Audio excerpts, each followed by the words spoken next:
Chers amis, nous sommes ce soir à peu près le double de ce que nous étions il y a 15 jours. Le temps, décidément, il y a 15 jours était si mauvais que beaucoup d'entre vous ont été retenus, si bien que je vais reprendre certains des éléments qui ont été évoqués ici il y a 15 jours. Ce ne sera perdu pour personne. Nous avons donc abordé notre second sujet, Sri Aurobindo, le sage dont le nom est maintenant bien connu, tellement connu que très souvent on entend parler d'Aurobindo, comme on parlerait de Victor Hugo ou de François Coppée. Je voudrais souligner qu'il y a tout de même une différence. Et sans reprendre tous les petits détails que j'avais notés sur sa biographie la dernière fois, je veux tout de même signaler un ou deux points importants et surtout une ou deux paroles importantes du Maître qui nous permettent de cerner d'une façon précise quel est le message qu'il a apporté, quelle est la force qu'il a apportée au monde pour essayer de vivre spirituellement et de mieux connaître, de mieux comprendre Dieu. Avant toute chose, j'aimerais vous relire le très beau poème que je vous ai lu la dernière fois, Rose de Dieu, qui est donc un poème pratiquement inconnu de Sri Aurobindo, qu'il a écrit en anglais, comme la plupart de ses poèmes, puisqu'il a eu une instruction totalement anglaise. Rose de Dieu, l'un des 6 poèmes dont on avait publié en toute petite brochure les textes il y a longtemps, dans les années 1930-40, poème peu connu que j'ai essayé de rendre en français et que je vais vous relire ce soir.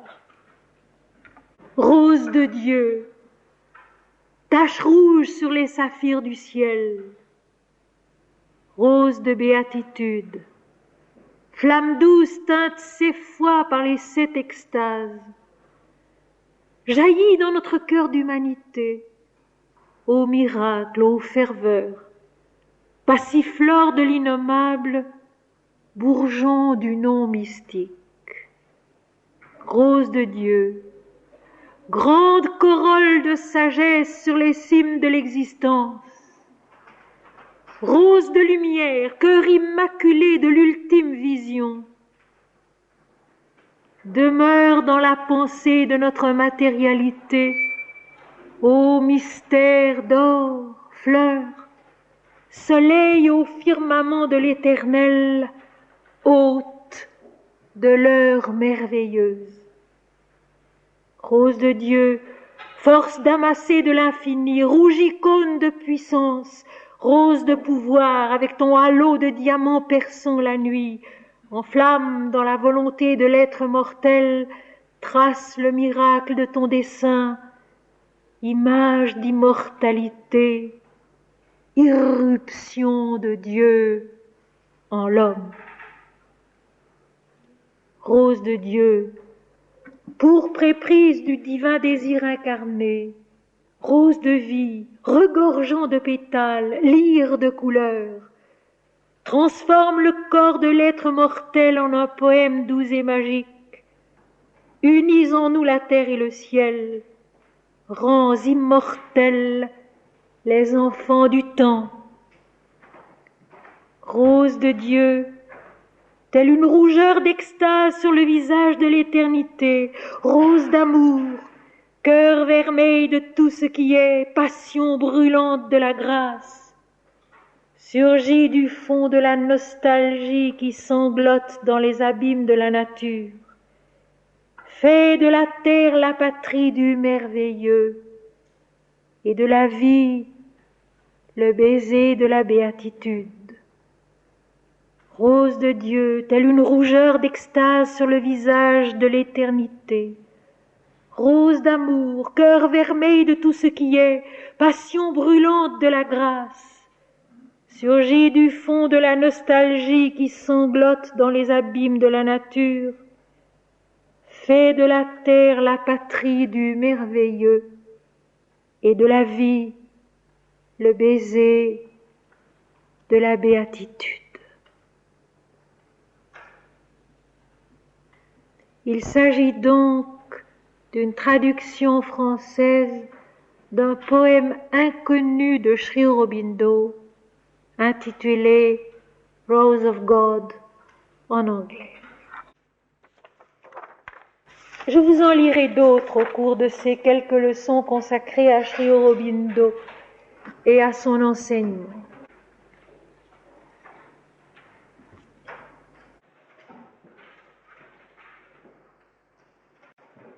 En 1828,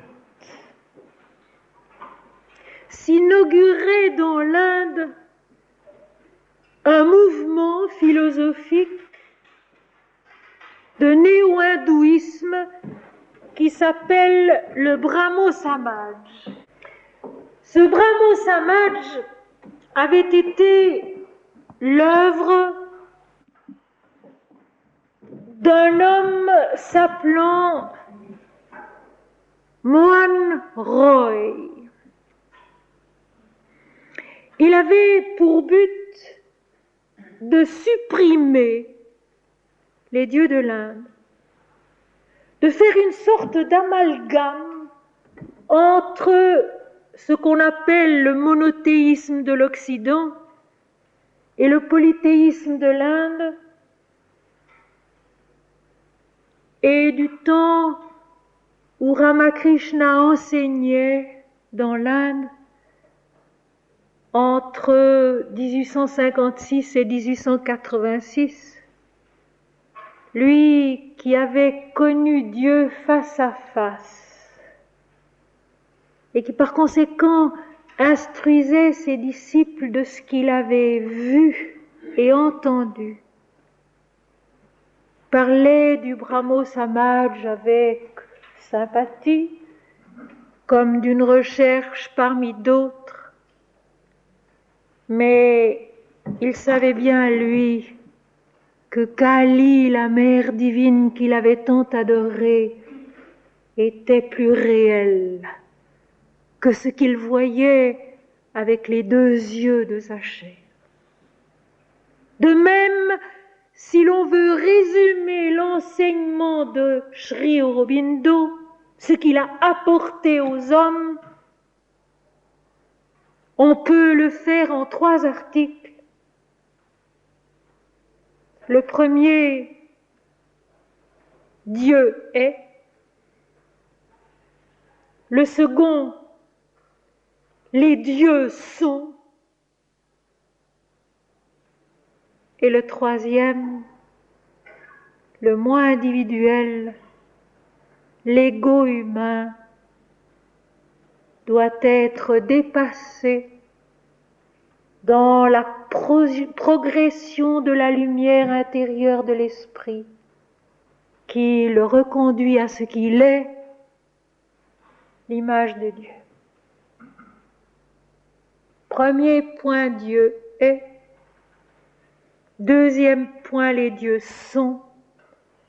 Troisième point, l'ego, le moi individuel, est l'image de Dieu et il est appelé, promis, à se connaître dans l'être divin dont il est l'image. Et c'est tout. Et tout ce que Sri Aurobindo donne d'autre, explique d'autre, apporte d'autre, gravite autour de ces 3 points.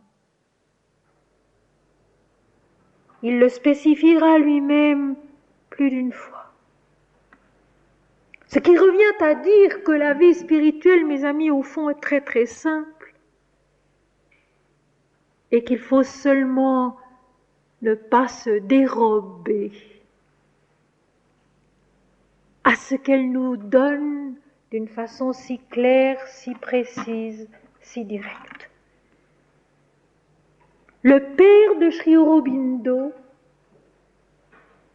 Krishnadas Ghosh, était médecin et était athée. Il faisait partie de ce Brahmo Samaj qui avait essayé d'expulser les dieux de la pensée hindoue et de la ramener à quelque chose de plus rationnel, de plus intellectuel, de moins vivant, où l'on supprime certains éléments de la vie en croyant ainsi la comprendre mieux. Or, il n'appartient pas à l'homme de supprimer des éléments de la vie.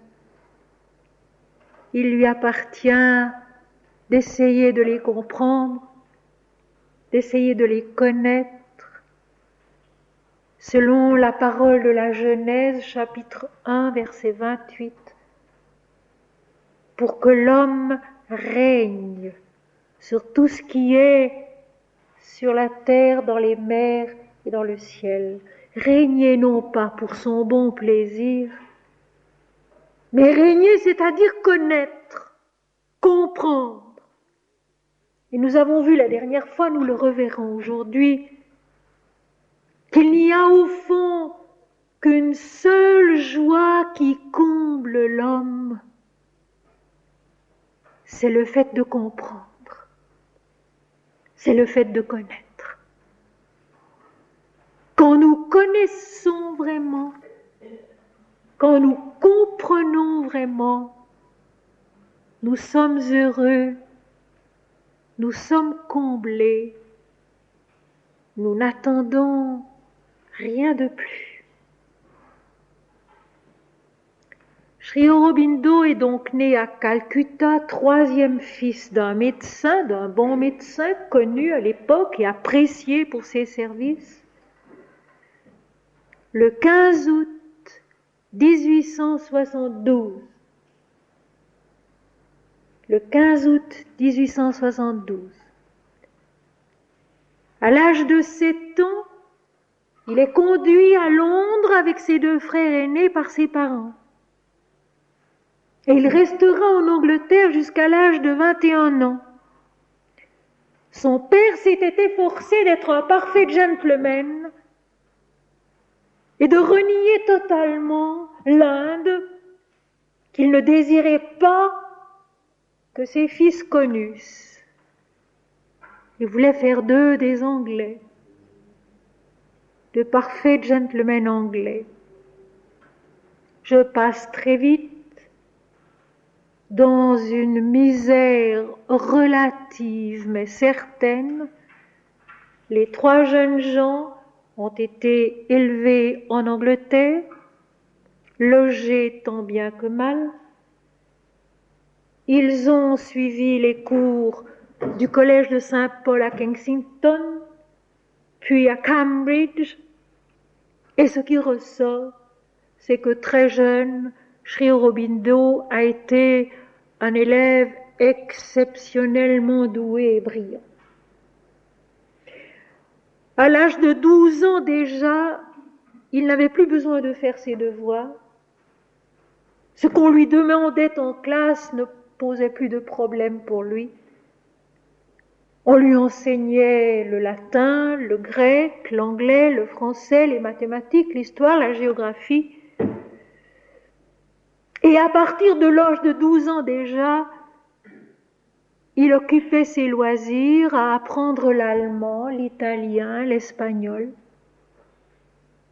à lire tout ce qu'il pouvait de la littérature anglaise et française du Moyen-Âge et des temps modernes.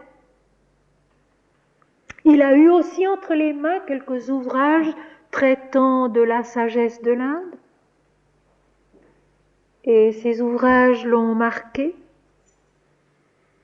Mais lorsqu'à l'âge de 21 ans, c'est-à-dire en 1893, il est retourné en Inde, L'Inde était pour lui un pays inconnu. Il ne savait rien de l'Inde. Il savait très peu de la pensée de l'Inde. Mais il affirme dans ses notes autobiographiques que dès que ses pieds eurent touché le sol de l'Inde, il a commencé à vivre spirituellement. Il a obtenu un poste de professeur d'abord à Baroda et puis à Calcutta. Il s'est marié en 1901 avec une très jeune fille de 14 ans qui est morte d'ailleurs quelques années plus tard. Il était un professeur très peu traditionnel, mais adoré. Soucieux de l'avenir intérieur de ses élèves, soucieux du devenir de l'âme de chacun. En 1904, il s'est mis très sérieusement à étudier le sanskrit tout seul, et il s'est mis aussi à essayer de faire du yoga en suivant les règles données par des Upanishads et différents textes qu'il a pu se procurer. En 1907, il a eu un maître pendant peu de temps. Un maître qui s'appelait Guru Vishnu Bhaska Lele. Et ce maître a commencé par l'isoler totalement, à le faire se retirer dans une chambre où il était seul, et il lui a dit: tu vas méditer maintenant, jusqu'à ce que tu puisses chasser de ton esprit toute pensée qui voudrait y entrer. Et Sri Aurobindo raconte qu'en 3 jours, plutôt même en un jour, il n'est pas parvenu à ce fameux vide que voulait son maître. Il voyait les pensées qui entraient en lui comme si elles étaient concrètes, et il éprouvait le fait de les chasser comme un élément concret de son effort. Et puis, au bout de 3 jours, et il ajoute plaisamment plutôt en 1, il est parvenu dans ce qu'il a appelé le silence éternel. Et il n'en est plus jamais sorti. Ce que voyant son gourou dépassé, décontenancé, n'a pas pu comprendre et n'a pas pu le guider plus loin. En même temps, Sri Aurobindo, à partir de 1904, 1905, 1906, est l'un des premiers du Bengale, premiers jeunes gens du Bengale, à se révolter contre la domination anglaise et à soulever la jeunesse pour chasser l'anglais. Il fait donc partie d'un groupe de révolutionnaires qui s'efforceront de libérer l'Inde de la domination anglaise. Comme tel, en 1906, il fonde un journal, Bande Mataram, dans lequel il n'y a pas seulement des articles politiques, mais aussi déjà des articles concernant les Védas, concernant la pensée de l'Inde, car Sri Aurobindo n'a jamais séparé la libération de l'Inde de la libération de l'homme. Sri Aurobindo n'a jamais séparé dans sa pensée la libération de l'Inde de la libération de l'homme, cette libération essentielle qui le fait retrouver sa vraie nature qui est divine et par conséquent, comme le dirait saint Thomas dans son évangile, régner sur le tout. L'homme, dit le deuxième logion de l'évangile de saint Thomas, doit chercher à comprendre les paroles que je dis. Et ayant commencé à chercher, il ne doit pas cesser de chercher jusqu'à ce qu'il trouve. Et quand il aura trouvé, il sera stupéfié. Et étant stupéfié, il sera émerveillé et il régnera sur le tout.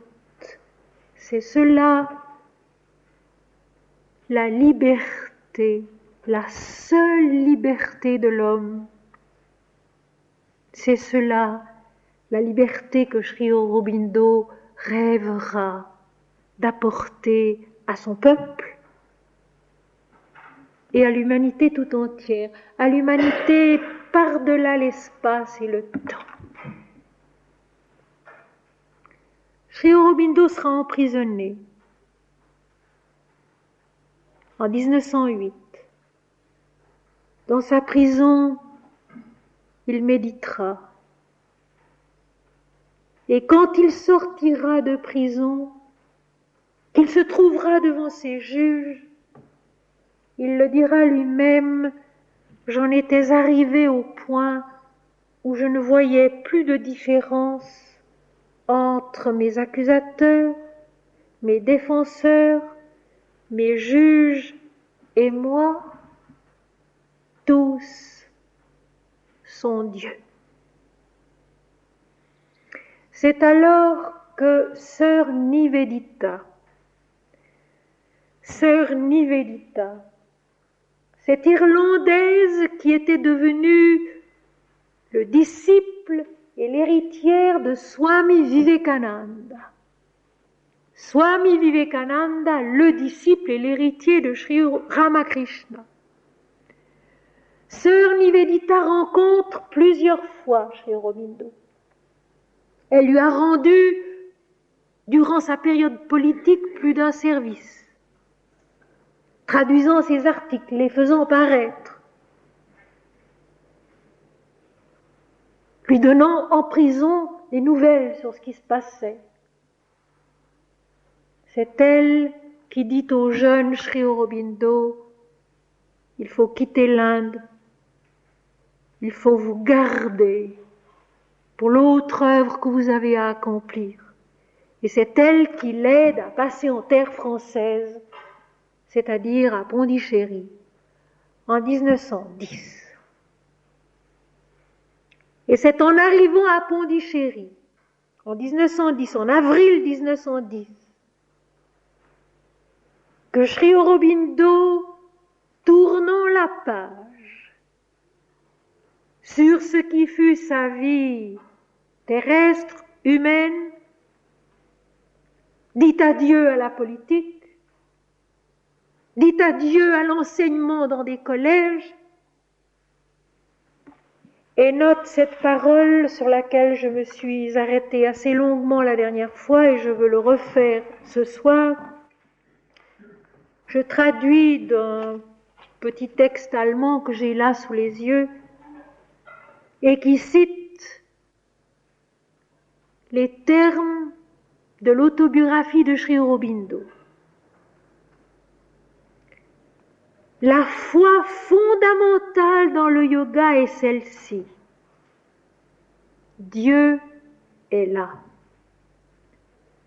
La foi fondamentale dans le yoga est celle-ci. Dieu est là.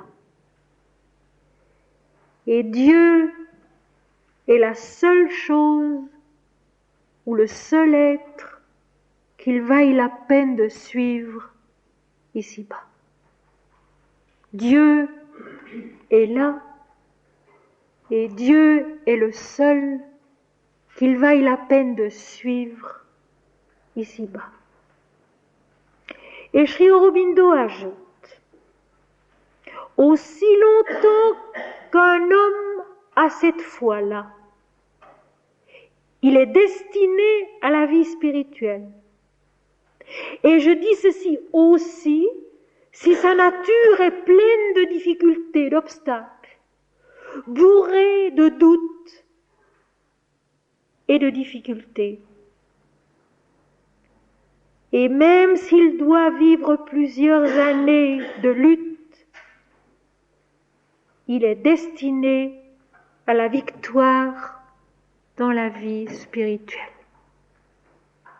La foi fondamentale du yoga est celle-ci: Dieu est là. Et Dieu est le seul qu'il vaille la peine de suivre.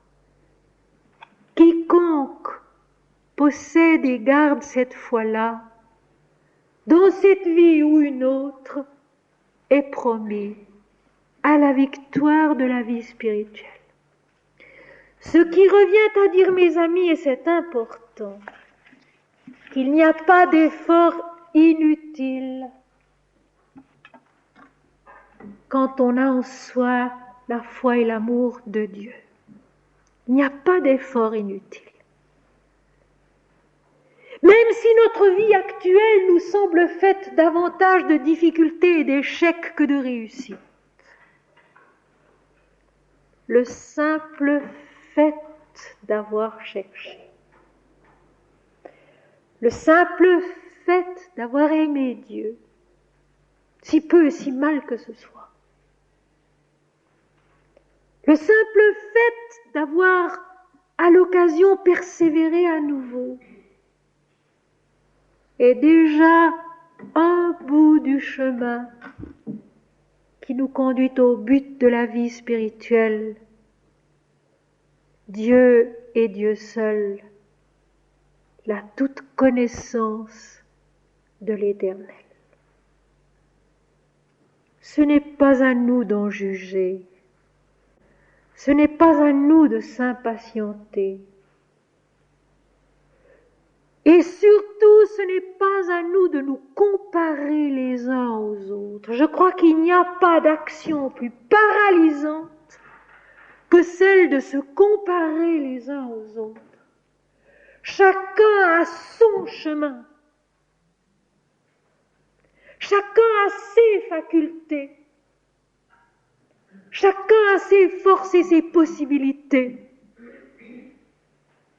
Et ce qui est plus important encore, c'est de se dire que chacun est précieux aux yeux de la vie, aux yeux de l'Éternel, également précieux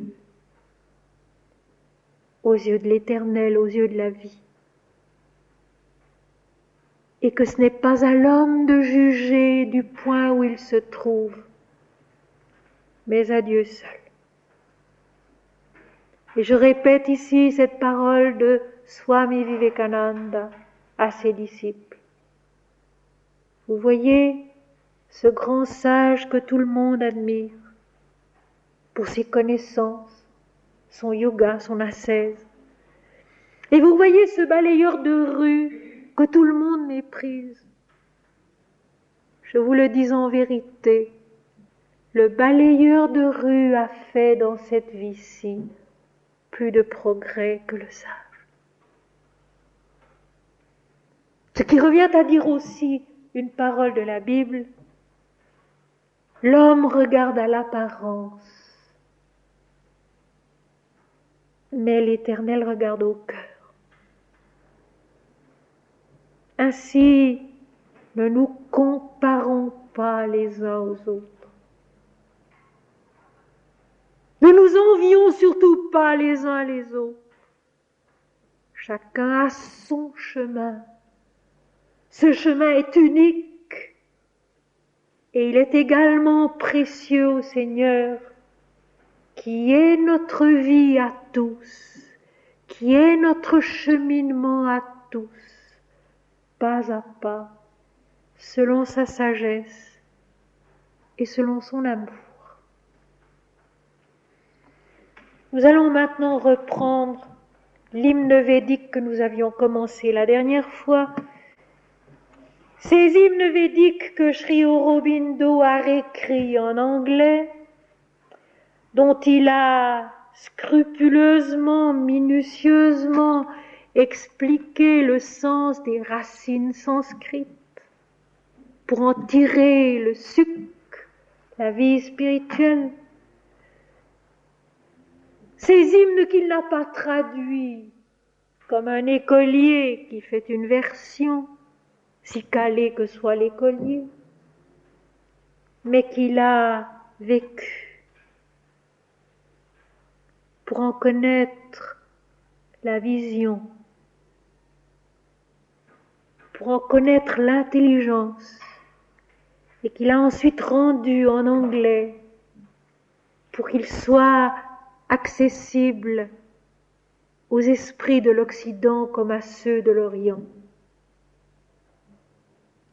Et j'ai essayé de donner de ces textes anglais une traduction française qui respecte aussi ce cheminement intérieur de la grâce divine quand elle visite l'homme, comme le disent les sages qui ont écrit ou qui ont chanté les hymnes védiques, puisque la tradition est d'abord orale pendant bien longtemps. Un chemin intérieur, une progression intérieure d'illumination qui permet à la conscience de l'homme de naître d'eau et d'esprit, comme le dit Jésus à Nicodème, ce qui est rapporté au chapitre 3 de l'Évangile selon saint Jean. Chaque hymne védique est une sorte de naissance d'eau et d'esprit, une renaissance intérieure, une reconnaissance intérieure de soi par l'amour du Dieu qui est célébré, qui est adoré. Et cet hymne-là, qui est tiré du Rig Veda, l'un des 4 grands groupes d'hymnes qui sont parvenus jusqu'à nous, est adressé à Bhaga Savitri, celui qui enfante la joie. Et il est intéressant de constater que cet hymne qui est adressé à Bhaga Savitri, c'est-à-dire le bienheureux, celui qui donne la joie, est en réalité adressé presque continuellement à Surya Savitri, c'est-à-dire au Dieu créateur, Savitri voulant dire créateur. Et ceci n'est pas par hasard, ceci est au contraire très important. Et nous ramène à une autre prière d'adoration que nous connaissons bien, c'est-à-dire l'oraison dominicale. L'oraison dominicale qui commence par ces mots: Notre Père qui es aux cieux, que ton nom soit sanctifié, que ton règne vienne, que ta volonté soit faite sur la terre comme au ciel. Une concentration de notre esprit sur ce qu'il y a de plus haut, de plus vrai, sur Dieu, l'Éternel, le Créateur de tout être et de toute chose, celui auquel tout doit retourner. Eh bien, dans l'hymne, exactement le même cheminement va être respecté. La concentration de l'esprit sur Dieu. Sur le sommet donc de notre propre vie, de notre propre conscience, de notre propre être. Dieu créa l'homme à son image, il le créa à l'image de Dieu. Concentration donc sur ce que nous sommes réellement et non pas en apparence.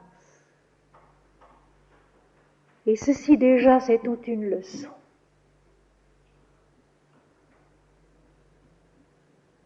Nous avons appris à prier tout autrement. Nous avons appris à prier en demandant ceci, cela, la santé, la guérison. le bien-être, le bonheur, la fortune, l'allègement de certaines difficultés. Et en ce faisant, que se passe-t-il en réalité? Nous sommes concentrés sur nous-mêmes, sur notre moi individuel, sur la vie dans les dualités, pour nous-mêmes et pour les autres. Et par conséquent, nous nous fermons la porte de l'unité, nous nous fermons la porte du ciel, nous nous fermons la porte du Seigneur. Les disciples demandent à Jésus, Seigneur, enseigne-nous à prier. Jésus leur répond, quand vous priez, dites notre Père qui es aux cieux. Que ton nom soit sanctifié, que ton règne vienne, que ta volonté soit faite sur la terre comme au ciel, c'est-à-dire sur tous les plans de la conscience et de la vie. Dieu est Dieu seul, tout en haut et partout.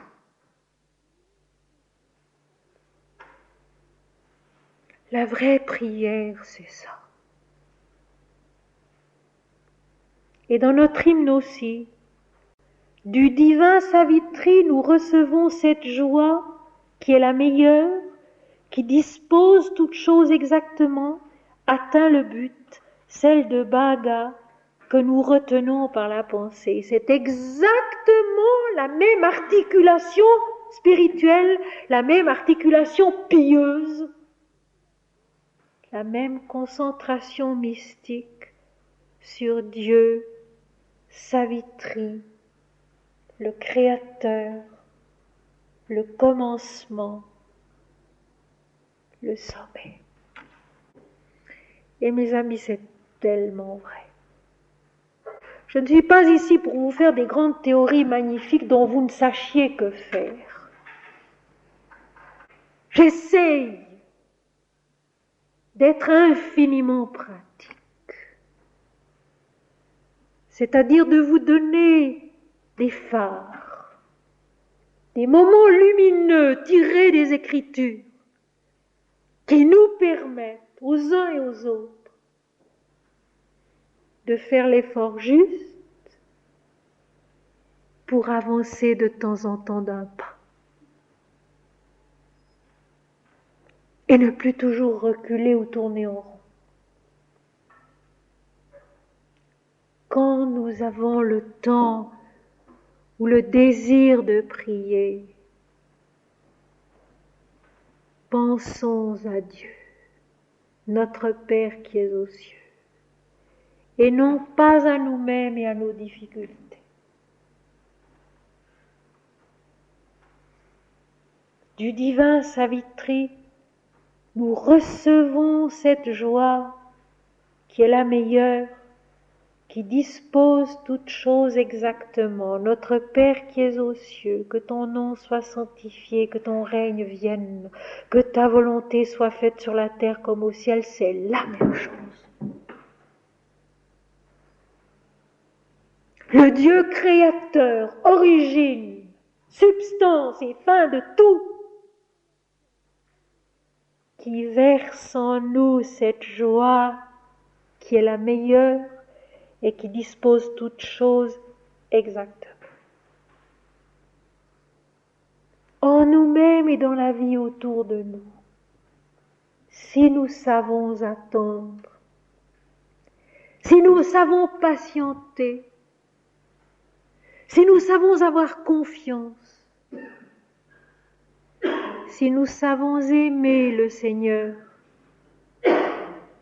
non pas comme quelqu'un qui est à notre service, mais comme cela qui est parfaitement beau, parfaitement vrai, parfaitement harmonieux, non pas hors de nous, mais en nous. Car nous pouvons vivre cette vérité. Nous pouvons vivre cette beauté. Nous pouvons vivre cette plénitude, cette absolue présence lumineuse, sans faille et sans égo. Cette absolue présence lumineuse, sans faille et sans égo. Notre moi individuel n'est pas la petite chose agitée que nous savons, n'est pas ce petit non individuel autour duquel tout tourne. Notre ego est le reflet et le miroir de l'être qui dit je suis et qui dit je suis en chacun et en tous sans aucune exception. En chacun et en tous sans aucune exception. Qui dispose en chacun et en tous exactement toutes choses et qui atteint le but qui est la béatitude de Bhaga Savitri, qui est le même que Surya Savitri. Le Créateur est unique et il est tout, même s'il porte plusieurs noms, et il est en nous l'origine radieuse. Et il est en nous cette joie qui le reconnaît et qui l'aime, qui atteint le but de notre propre vie. Ce but, cette joie que nous retenons par la pensée. Et voyez-vous, ce qui m'émeut, ce qui m'émerveille dans cet hymne et dans tous les hymnes védiques, c'est qu'il n'y a là nulle ascèse, nulle condamnation, nulle défense. Il y a seulement le chant de la vérité qui nous fait progresser sur le chemin de la vérité, par la joie, par la contemplation de la lumière et par rien d'autre. Cette joie qui est la meilleure, celle de Bhaga, que nous retenons par la pensée. Comment pouvons-nous retenir par la pensée cette joie du ciel qui nous est donnée, que nous recevons? Eh bien, mes amis, en apprenant pas à pas à être maître de soi, à ne pas se lamenter inutilement, à ne pas se souvenir inutilement de ce qui a été douloureux ou de ce qui n'a pas bien réussi. Quelqu'un m'a dit tout récemment, et je vous l'apporte tout frais parce que c'est dans un sens assez amusant, on devrait commencer l'oraison dominicale par la fin. Délivre-nous du mal. Eh bien oui, mais si l'on va répétant délivre-nous du mal, on est concentré sur le mal et il n'y a pas de raison qu'on n'en sorte jamais. Et ça, c'est une chose à laquelle on ne pense pas et qui est terriblement vraie et terriblement prouvée. Mais non, Jésus savait ce qu'il faisait. Il commence sa prière par Dieu et il la termine par Dieu. Car c'est à toi qu'appartiennent le règne, la puissance et la gloire au siècle des siècles. Amen. Il commence sa prière par Dieu, il la termine par Dieu. Exactement comme cet hymne védique qui explique que Surya, le dieu soleil, des deux côtés entoure la nuit. C'est la lumière qui limite la nuit et non pas le contraire. C'est la lumière qui contient la nuit et non pas le contraire. Le mal, l'erreur s'évanouissent dans l'aurore intérieure où la conscience humaine, s'oubliant elle-même, se souvient de Dieu et de Dieu seul. Et c'est tellement puissant, et c'est tellement vrai. On peut en faire l'expérience 10 fois, 20 fois par jour. Penser Dieu au lieu de penser déception, vexation, chagrin, déplaisir. Penser Dieu. C'est Dieu seul qui est, c'est Dieu seul qui sait, c'est Dieu seul qui fait, c'est Dieu qui ordonne en nous et autour de nous toutes choses conformément à sa vérité, à sa lumière, et qui atteint en nous et au travers de la vie le but qui est la toute lumière de notre conscience illuminée par l'Esprit. Et la strophe suivante précise cela en disant « Aucun plaisir venant de lui dans la créature ne peut être amoindri par elle, car il porte en soi une trop grande victoire, et rien non plus ne peut altérer la toute-puissance de ce bienheureux. » Quand notre joie vient de Dieu, rien ne peut l'altérer. Quand notre plaisir, quand notre satisfaction viennent de Dieu, rien ne peut les diminuer, car il porte en soi une trop grande victoire. Le seul qui soit vraiment victorieux, victorieux de nous-mêmes, victorieux de nos angoisses, de nos faiblesses, celui qui règne vraiment à tous les niveaux de notre pensée, à tous les niveaux de nos sentiments, à tous les niveaux de nos actes. Dieu et Dieu seul. Ou la parole de saint Thomas, mon Seigneur et mon Dieu, en toutes choses, partout, constamment.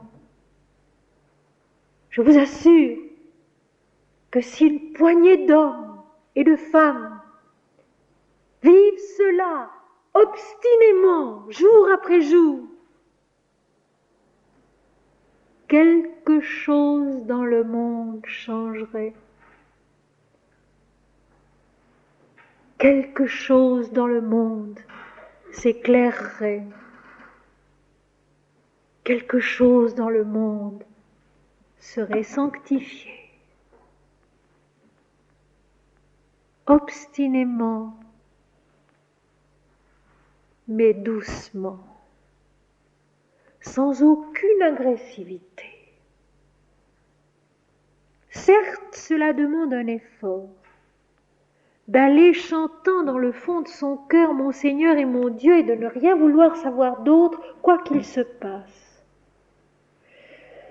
Mais cet effort que nous voulons faire, s'il devient une façon de nous dresser contre les autres, devient faux, et c'est souvent ce qui arrive. On le voit dans les religions, on le voit dans les sectes. Au lieu de s'aimer mieux, les hommes se dressent les uns contre les autres, se critiquent, se jugent, discutent sur ce qui les différencie. Alors que la véritable pensée spirituelle ne contient rien de tout cela. Absolument rien. Vivre en se nourrissant de la manne de l'esprit, c'est-à-dire devenir la lumière peu à peu. Devenir tout simplement la lumière peu à peu, sans se soucier de savoir ce que les autres en font. Être la lumière, laisser cette joie que rien ne peut amoindrir et qui est victorieuse, chanter en nous du matin jusqu'au soir, et du soir jusqu'au matin, très simplement. Et on devient merveilleusement indifférent, d'abord à tout ce qui nous concerne. Les choses ne vont pas, les gens ne vont pas, les journées sont difficiles, tout se passe différemment de ce qu'on aurait voulu ou attendu. Dieu est Dieu seul. Mon Seigneur et mon Dieu, c'est toujours une occasion de chanter, c'est toujours une occasion d'adorer, c'est toujours une occasion d'aimer.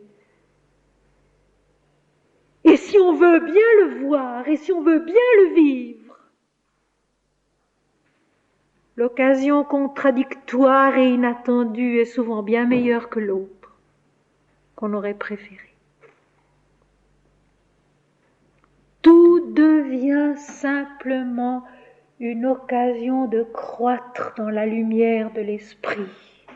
Et je le répète, il n'y a qu'une seule chose qui puisse nous satisfaire et nous contenter, c'est précisément de croître en lumière et en esprit. Alors l'homme se sent bien. Alors l'homme se sent plein de courage, parce que la fécondité de l'esprit est inépuisable. Elle est vraiment le lait et le miel qui coulent en abondance dans le pays de Canaan et dont parle la Bible. Le pays de Canaan, c'est nous-mêmes.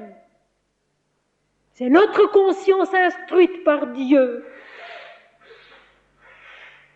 dans laquelle coule le lait et le miel de l'esprit qui nous instruit et qui nous permet de grandir. Aucun plaisir venant de lui dans les créatures ne peut être amoindri par elles, car il porte en soi une trop grande victoire, et rien non plus ne peut altérer la toute-puissance de ce bienheureux. On pense au chapitre 6 de l'Apocalypse, verset 1, le cavalier blanc. Alors je vis sortir un cavalier blanc qui portait une épée dans sa main et une couronne d'or sur sa tête. Il sortit en vainqueur et pour vaincre. Il sortit en vainqueur et pour vaincre. C'est cela la deuxième strophe de notre hymne, dont le sujet est la joie divine. Joie divine qui ne peut naître que de l'absolu divin. Du sommet du Créateur sourit à Savitri la lumière d'où tout est né, en qui tout grandit et à qui tout retourne. C'est lui, Savitri, qui fait descendre les délices sur le dispensateur Bhaga, le Dieu créateur des mondes. Nous cherchons la richesse variée de sa joie. Nous cherchons la richesse variée de sa joie. Encore une fois, cette merveilleuse largesse d'esprit que j'aime tant dans les Védas. Dans l'Inde, on n'oppose pas les Védas au Vedanta. On parle des Védas et du Vedanta qui signifie la fin du Veda. la fin du Veda, c'est-à-dire le retour à la conscience de l'unité. Mais il y a toujours des hymnes védiques qui correspondent à une Upanishad qui est un texte védantique. Les deux se tiennent ensemble. Il y a le chemin dans la merveilleuse diversité de la vie qui révèle Dieu. Et cela, c'est la connaissance dans les Védas. La connaissance des dieux. Comme il est question des dieux dans le 3e chapitre de la Genèse, après l'épisode de la pomme, quand Adam et Ève ont mangé la pomme, l'Éternel dit au 3e chapitre de la Genèse, l'homme est devenu comme l'un de nous pour la connaissance du bien et du mal. Dans la création, l'unité essentielle devient multiple, divinement multiple. Ce sont les Védas, la connaissance des dieux. Et puis au travers de ce chemin de révélation divine multiple, la conscience incarnée est appelée et promise à remonter vers l'unité, à s'accomplir dans l'unité divine où tout est un, où tout est Dieu, la lumière indifférenciée de l'absolu. L'océan de lait indifférencié dont parlent les hindous, la mer de verre transparent devant le trône de Dieu au 4e chapitre de l'Apocalypse. C'est la même image. Quand la conscience retourne à l'unité, elle devient la lumière. Elle est la toute lumière infinie et sans tache, qui contient toute la révélation dans sa transparence parfaite. Dans la manifestation au sein des dualités, au sein de la multiplicité, il y a les différents aspects du divin, les dieux de l'Inde qui sont nos compagnons, nos amis, comme les différents aspects du divin dans la Bible, car l'Éternel du commencement n'est pas entièrement le même que le Dieu des évangiles, et encore pas entièrement le même que le Dieu unique, sans nom, uniquement lumière de la fin de l'Apocalypse. Ce cheminement de la conscience qui progresse dans l'intensité de la lumière, ou au travers de la richesse variée de la joie spirituelle, elle reconquiert son unité essentielle qui est Dieu et Dieu seul. C'est lui qui fait descendre les délices sur le dispensateur. C'est lui l'unique, le Créateur, le commencement, la fin, qui fait descendre dans le travail de la révélation cette joie qui nous conduit à lui. Car si la douleur nous est nécessaire bien souvent, la joie nous conduit bien mieux et bien davantage encore. Et dans les hymnes védiques, la lumière et la joie sont toujours rassemblées, réunies. C'est à la joie qu'éprouve l'âme dans son adoration du Seigneur qu'elle sait qu'elle est dans la vérité. Oh mes amis, une joie très discrète,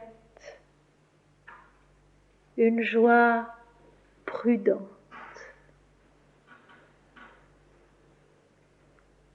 Je rappellerai ici la petite parabole du lait de Sri Ramakrishna, qui compare le faux dévot à une casserole qui a peu de lait. Et le lait bout. Et il fait beaucoup de bulles et il déborde, tant et tant que quand enfin la casserole est retirée du feu, il n'y a plus rien. Par contre, le vrai mystique, le vrai sage, le vrai spirituel est comparable à une casserole pleine de lait. Et le lait bout et il est à point. Et la casserole est retirée du feu. Et le lait est bon à prendre. La joie spirituelle, la vraie, est discrète, elle est nourrissante, elle est bonne à prendre. Elle n'est pas un débordement extatique, tapageur. Elle se cache, elle se recueille, elle s'efforce précisément de retenir dans sa pensée les éléments de vérité, les éléments de beauté, les éléments de sagesse, les éléments transfigurateurs de sainteté que contient cette joie. Et elle sait bien qu'il faut la garder des attouchements du monde, qu'il faut la protéger de tout ce qui peut la fausser. Je ne dirais même pas la salir ou la ternir, mais la fausser. C'est si vite fait. C'est si vite fait. Car la richesse variée de la joie divine concerne Dieu en l'homme et non pas l'homme. Et ceci, nous l'oublions si facilement. La richesse variée de la joie divine concerne Dieu en l'homme et non pas l'homme. Ce n'est pas nous qui sommes magnifiés par la joie divine. Nous sommes transfigurés par elle. Et transfigurés par elle, nous oublions nous-mêmes et nous vivons Dieu. Selon la parole si juste et si vraie de l'apôtre Paul, ce n'est plus moi qui vis, mais c'est Christ qui vit en moi. C'est exactement le même processus, le même mobile aussi. Arriver à ce que l'homme se taise, à ce que l'homme s'apaise et s'abandonne, pour qu'en lui ce soit Dieu qui vive, et Dieu qui soit la joie, et Dieu qui soit la richesse variée de la joie, et cette victoire en nous, que rien en effet ne peut amoindrir. Ceci, c'était pour l'intelligence. Je commence à essayer de vous expliquer l'enseignement de Sri Aurobindo concernant l'intelligence et les œuvres. Ces 3 premières strophes, c'était pour l'intelligence, la compréhension. Tout vient de Dieu, tout naît de Dieu, tout est Dieu, et c'est lui qui donne la victoire et la richesse variée de sa joie, qui est la révélation de ce qu'il est. Car notre joie, c'est ça. C'est de le connaître, c'est de le comprendre, selon sa nature et non pas selon la nôtre. Et voici maintenant pour les œuvres.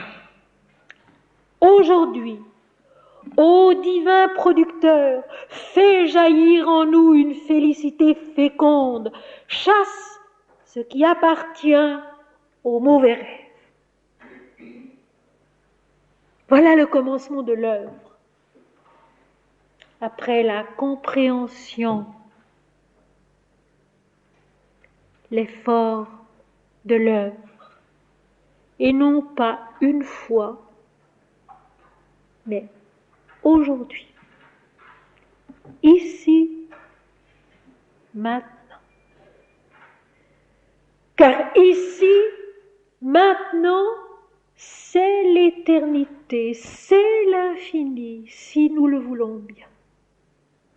Et là aussi, nous rejoignons notre oraison dominicale. Donne-nous aujourd'hui notre pain quotidien, la manne, de la nourriture qui fait grandir et fortifie notre corps. La manne, la nourriture qui fait grandir notre esprit, notre intelligence, notre âme. Pardonne-nous nos offenses, comme nous aussi nous pardonnons à ceux qui nous ont offensés. La seule offense, la même pour tous et pour chacun, c'est l'illusion des dualités, voir l'individu et non pas Dieu en soi-même et en chacun. Il n'y a que ce mauvais rêve, cette erreur d'appréciation qui est le péché, d'où découlent toutes les difficultés, toutes les souffrances, tous les ennuis que nous connaissons. Aujourd'hui, ô divin producteur, toi qui produis toutes choses, qui fais toutes choses, fais jaillir en nous une félicité féconde, une joie créatrice, mes amis. Une joie créatrice de la vérité en nous et dans le monde. C'est un programme, cela. Cultiver la joie, non pas pour se sentir bien, mais pour que cette joie crée en nous et autour de nous une force révélatrice de la vérité. C'est cela le yoga, c'est seulement ça le yoga. La foi fondamentale dans le yoga, dit Sri Aurobindo en avril 1910 à Pondichéry, et celle-ci, Dieu est là. Et Dieu est le seul qu'il vaille la peine de suivre. Si l'on disait cela dans les écoles de yoga si nombreuses qui se sont ouvertes partout en Occident, je crois que beaucoup de personnes ouvraient des yeux très grands.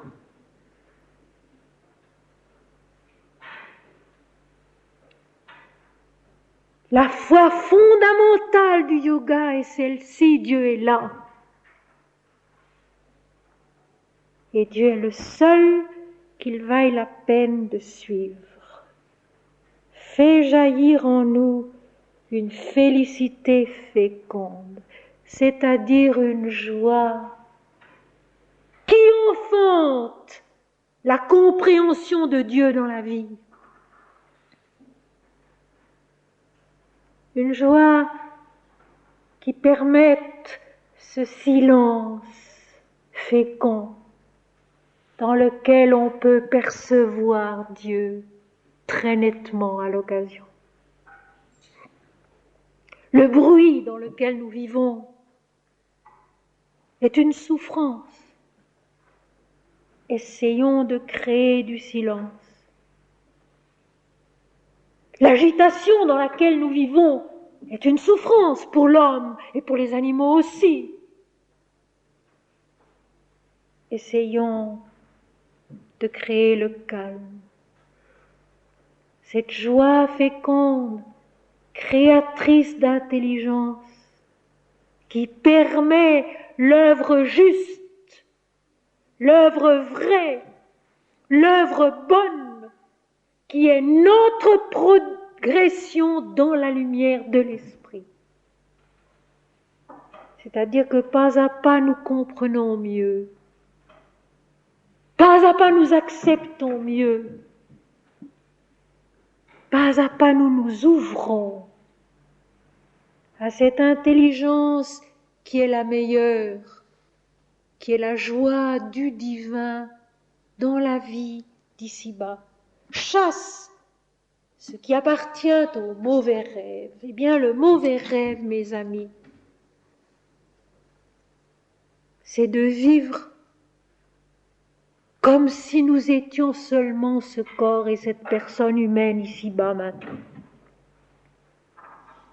Souvenez-vous, dit Swami Ramdas, vous êtes universel, vous n'êtes pas personnel.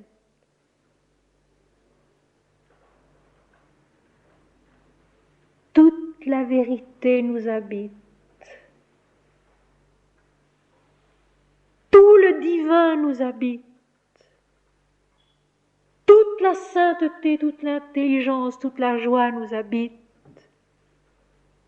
Nous le savons, mais nous l'oublions. Et le seul rôle des textes sacrés, c'est de nous le rappeler. Ce n'est pas de nous condamner, ce n'est pas de nous faire peur, c'est de nous souvenir, de nous aider à nous souvenir que Dieu est Dieu, et que Dieu est la lumière, et que Dieu est la joie, et que Dieu est la beauté, et que Dieu est l'éternité, et que Dieu est en nous, qu'il est notre propre vie, notre propre devenir, notre propre fin, et cela à chaque instant. Chasse ce qui appartient aux mauvais rêves. Les mots, même en traduction, sont si bien choisis, sont si bien établis. Chasse ce qui appartient aux mauvais rêves de la dualité, aux mauvais rêves de l'égoïsme, aux mauvais rêves de l'orgueil. Et je lis ici dans la Bhagavad Gita, le chant du bienheureux Seigneur, que vous connaissez peut-être, orgueil, arrogance, estime excessive de soi, courroux, dureté, ignorance, telle est, ô Arjuna, la richesse de l'homme né dans la nature asurique, c'est-à-dire la nature de l'illusion, la nature de la dualité, qui ne sait plus que l'homme est né de Dieu, que l'homme est fait de Dieu, que l'homme est promis à se connaître et à s'accomplir en Dieu. Orgueil, arrogance, estime excessive de soi, courroux, dureté, ignorance. Quelques noms qui sont des états auxquels, à l'occasion, nous cédons. J'ajouterai à cela découragement, pessimisme, tristesse, manque d'énergie, paresse. En avant, toujours en avant, disait Sri Aurobindo. Au bout du tunnel, il y a la lumière. Au bout du combat, il y a la victoire. Peu importe quand, peu importe comment, quand la victoire vient, c'est l'éternité, c'est l'infini. C'est aujourd'hui avec majuscule et pour toujours. Comme Sri Aurobindo est entré dans ce silence éternel dont il n'est plus sorti. C'est Dieu qui accomplit cela en nous. Et c'est ce que nous oublions souvent. Notre effort consiste uniquement à nous tenir dispos et à nous souvenir que tout est Dieu, que tout est lumière, que tout est beauté, que tout est vérité. S'en souvenir constamment. Le reste, c'est Dieu qui le fait. Ce n'est pas nous qui avons à le faire. Voyez plutôt la strophe suivante. Bannis tout mal, ô divin générateur, ce qui est bon, répands-le sur nous. Bannis tout mal, ne nous induis pas en tentation. Bannis tout mal, ne nous induis pas en tentation. Et je l'ai déjà dit souvent, le seul péché qui veut donc dire le faux pas du cheval qui trébuche et manque sa victoire. Péché, le mot hébreu hatat, le mot grec hehamartia, le mot latin peccatum, c'est le faux pas du cheval qui trébuche et qui manque sa victoire. Cette victoire qui est notre victoire, cette victoire dont est pleine l'Apocalypse, la fin de la Bible. La victoire sur qui? La victoire sur quoi? Sur nous-mêmes, sur notre moi individuel, sur ce petit ego qui nous occupe tant. Savoir non pas l'écraser, mais l'oublier. Pour nous souvenir que d'en haut, que de Dieu en nous, car Dieu habite en nous, comme il habite le monde, l'univers, peut descendre ce qui est bon, c'est-à-dire la conscience de l'unité, la joie inépuisable, transfiguratrice et créatrice de l'esprit. Ce qui est bon, répands-le sur nous. Et voici encore tiré de la Bhagavad Gita, chapitre 15e, versets 1 à 3.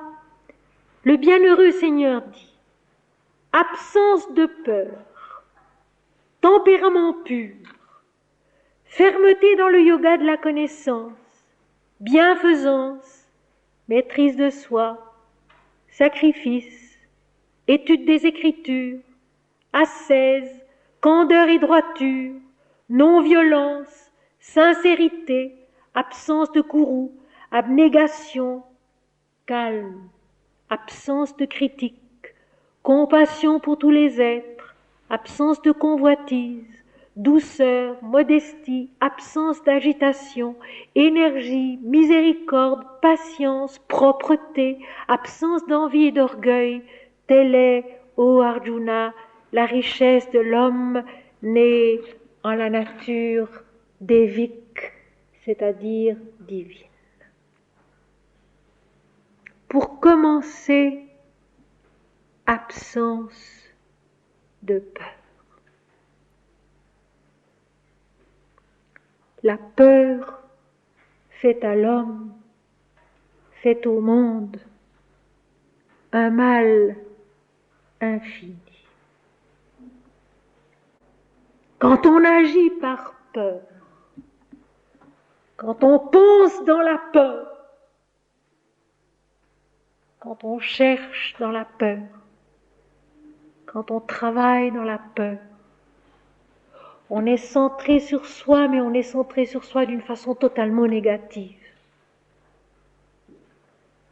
Voilà pourquoi la providence de nos aïeux avait tant de bon. Nos aïeux disaient, mais c'est la providence qui sait, c'est la providence qui fera. Ceci, l'homme moderne l'a perdu.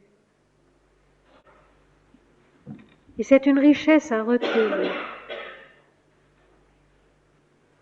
Avoir confiance en ce Dieu qui n'est pas quelque part, un despote séparé de nous, mais qu'il est en nous et en tous, qu'il est victorieux, comme le dit la deuxième strophe de notre hymne. Et qu'en marchant avec lui, ce verbe marcher qui se trouve si merveilleusement dans toutes les Écritures et que nous allons rencontrer un peu plus bas dans notre hymne aussi, et qu'en marchant avec lui pas à pas, le sachant près de nous, le sachant en nous, la peur nous quitte et nous devenons infiniment plus objectifs. Infiniment plus calme, c'est une des qualités aussi. Infiniment plus miséricordieux. Infiniment plus aimant. Plus tranquille, c'est une des qualités qui s'y trouve aussi. Et notre prière, au lieu d'être une prière angoissée qui supplie le Seigneur de nous préserver de ceci ou de cela, ou de nous accorder ceci et cela, devient vraiment un acte d'adoration qui libère et qui nous permet de grandir. Car c'est seulement la prière désintéressée, d'adoration et de paix, qui nous soulage et qui nous grandit.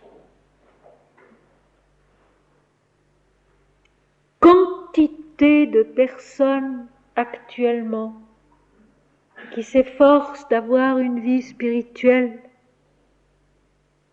se ligotent véritablement par l'obsession de l'idée de l'absolu. Et plus elles se crispent sur cette idée, moins elles y parviennent évidemment. Alors, il y a un saint chrétien qui vient à notre secours. C'est Saint Jean de la Croix.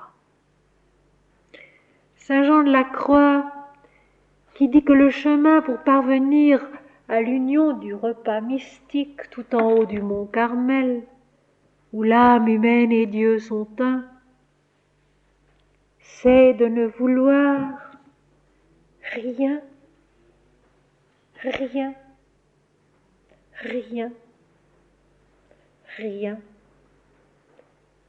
rien. Et dans son croquis de la montée du Carmel, la voie du centre qui conduit au repas mystique au sommet du mont Carmel contient ces 5 rien. Rien, rien, rien, rien, rien. Ne rien désirer d'autre que d'aimer toujours plus parfaitement, que d'adorer toujours mieux, pour la perfection de l'amour, pour la vérité de l'adoration et pour rien d'autre. L'illusion, c'est encore de vouloir ceci ou cela, même si c'est quelque chose de très grand, de très beau, de très loin, de très élevé.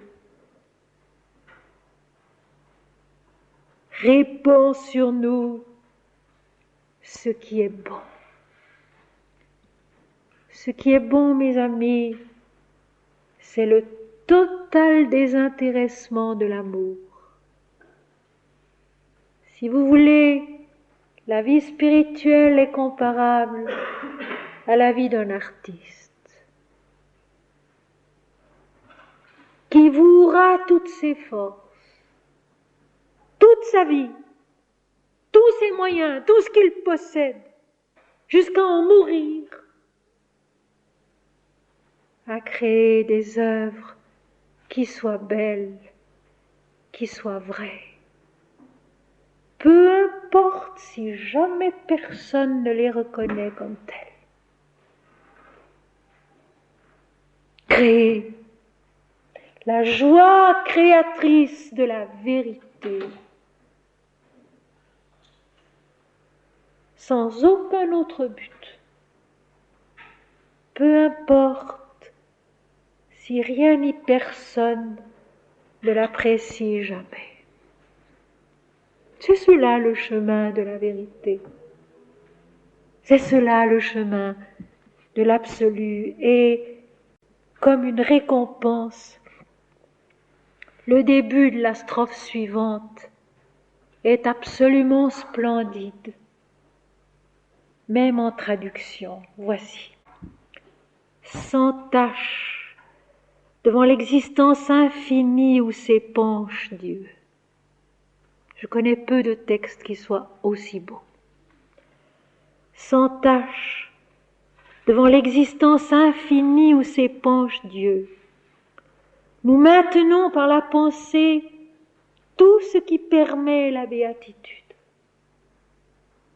Sans tache, c'est-à-dire absolument sans égoïsme, absolument sans orgueil, absolument sans aucune idée d'importance personnelle,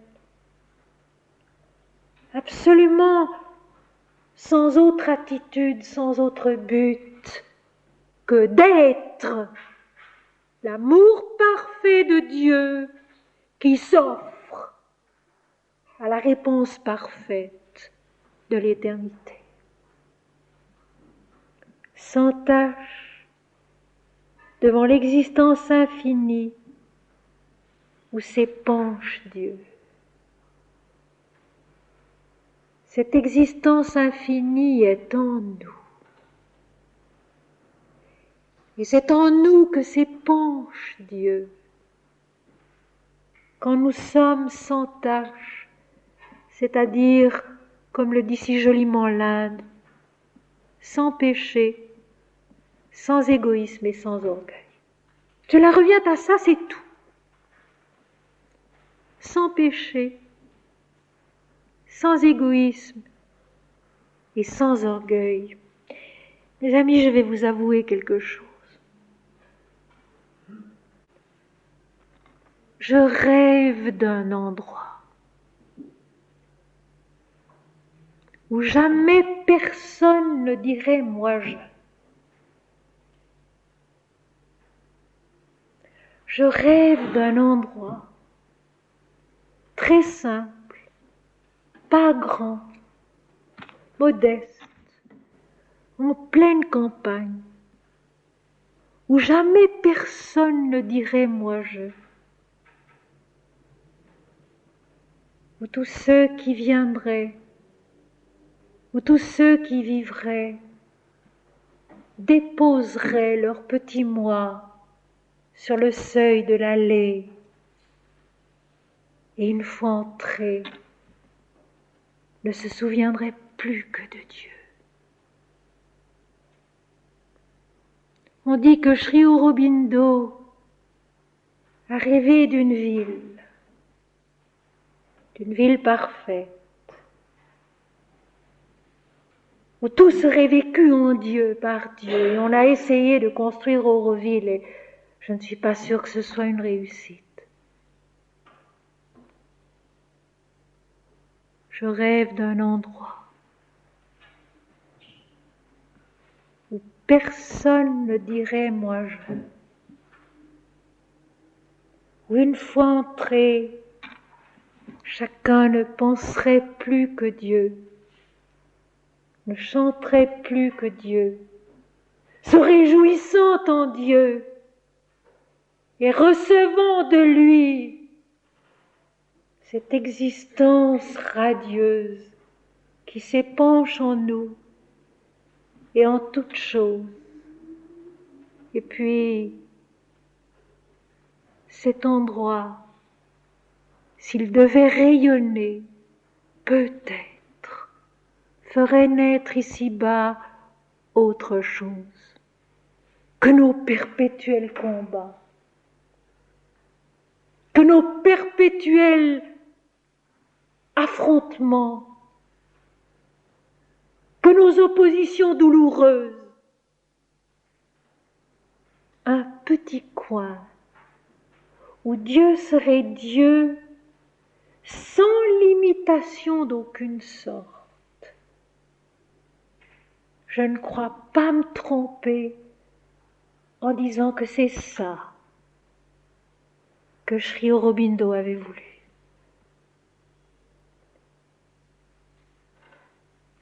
Je ne crois pas me tromper en disant que c'est ça que Sri Aurobindo avait voulu. Un peu la ville sainte de l'Apocalypse qui descend du ciel d'auprès de Dieu, ayant la gloire de Dieu, très modestement, dans le cœur des hommes, dans le cœur de la terre. Sans tache, devant l'existence infinie où s'épanche Dieu, nous maintenons par la pensée tout ce qui permet la béatitude. Nous maintenons par la pensée tout ce qui permet la béatitude. Réfléchissons un instant. Combien nous sommes loin de maintenir ainsi par la pensée au-dedans de nous-mêmes tout ce qui permet la béatitude. Nous sommes troublés de tout. Et nous nous troublons de tout.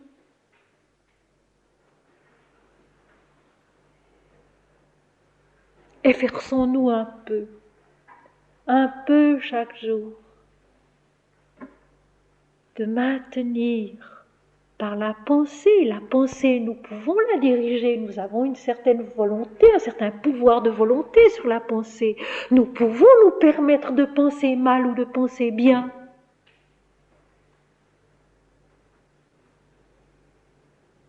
Efforçons-nous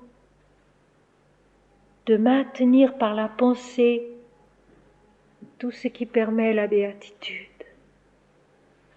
Et alors,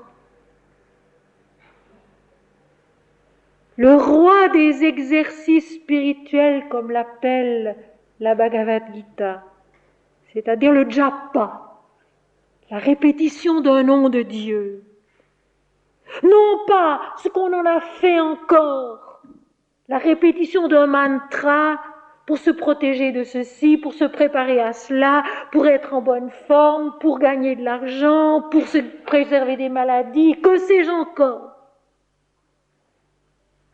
Car l'homme a vraiment un grand don pour fausser tout ce qui à l'origine est même très pur et très beau. Le mantra, c'est une parcelle du verbe de vérité, donné au monde pour que l'homme se souvienne de Dieu et vive avec lui. Et le meilleur mantra, c'est le nom de Dieu lui-même. Mon Seigneur et mon Dieu, mon Seigneur et mon Dieu, ou alors Om Shri Ram, Jai Ram, Jai Jai Ram, Om Shri Ram, Jai Ram, Jai Jai Ram, Om Shri Ram, Jai Ram, Jai Jai Ram.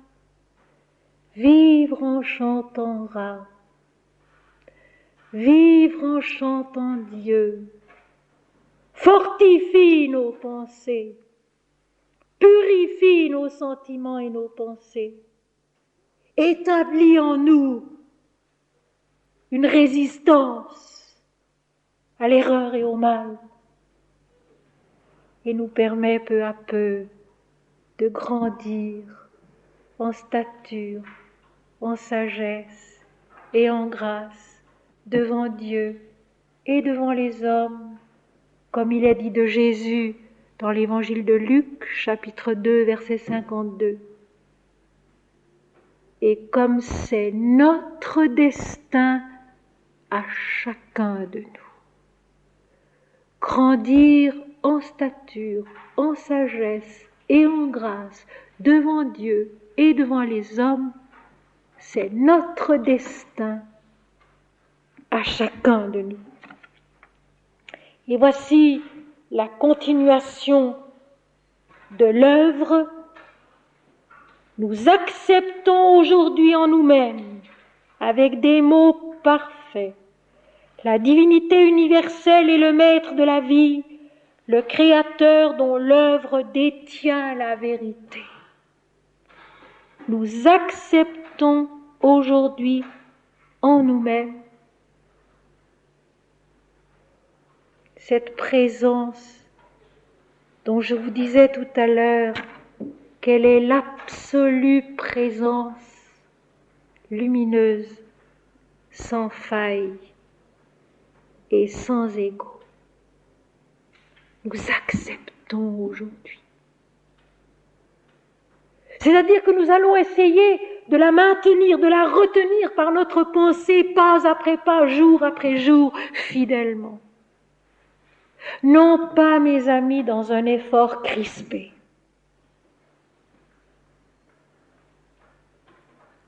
mais en essayant de le vivre avec joie,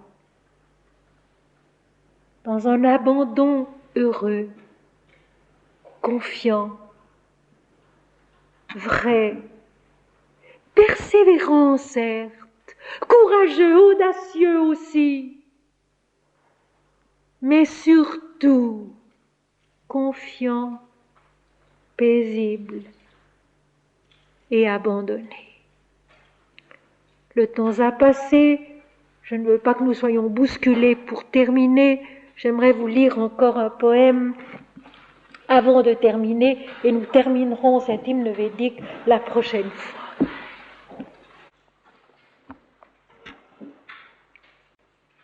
Je ne suis pas né, j'ai seulement prêté mon visage d'éternité à la terre pour qu'elle soit et qu'elle me connaisse.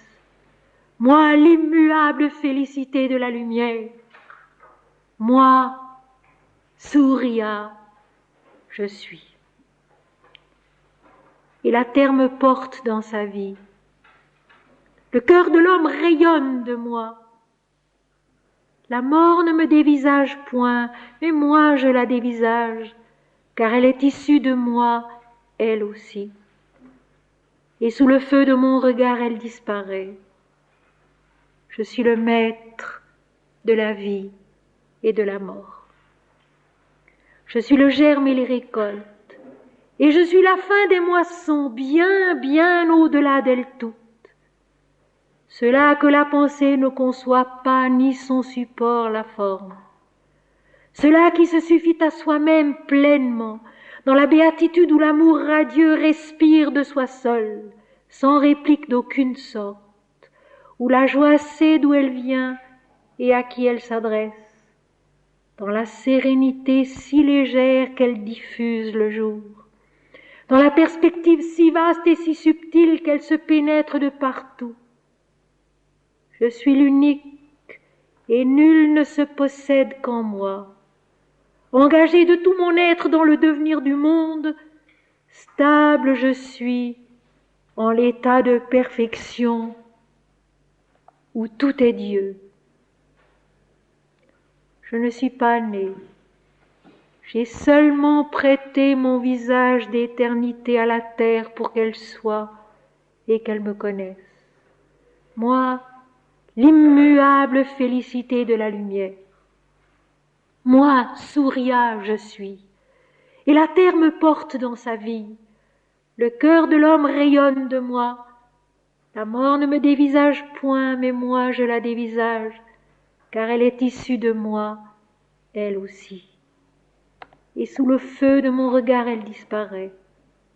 Je suis le maître de la vie et de la mort. Je suis le germe et les récoltes, et je suis la fin des moissons, bien, bien au-delà d'elles toutes. Cela que la pensée ne conçoit pas, ni son support la forme. Cela qui se suffit à soi-même pleinement, dans la béatitude où l'amour radieux respire de soi seul, sans réplique d'aucune sorte, où la joie sait d'où elle vient et à qui elle s'adresse. Dans la sérénité si légère qu'elle diffuse le jour, dans la perspective si vaste et si subtile qu'elle se pénètre de partout. Je suis l'unique et nul ne se possède qu'en moi. Engagé de tout mon être dans le devenir du monde, stable je suis en l'état de perfection où tout est Dieu.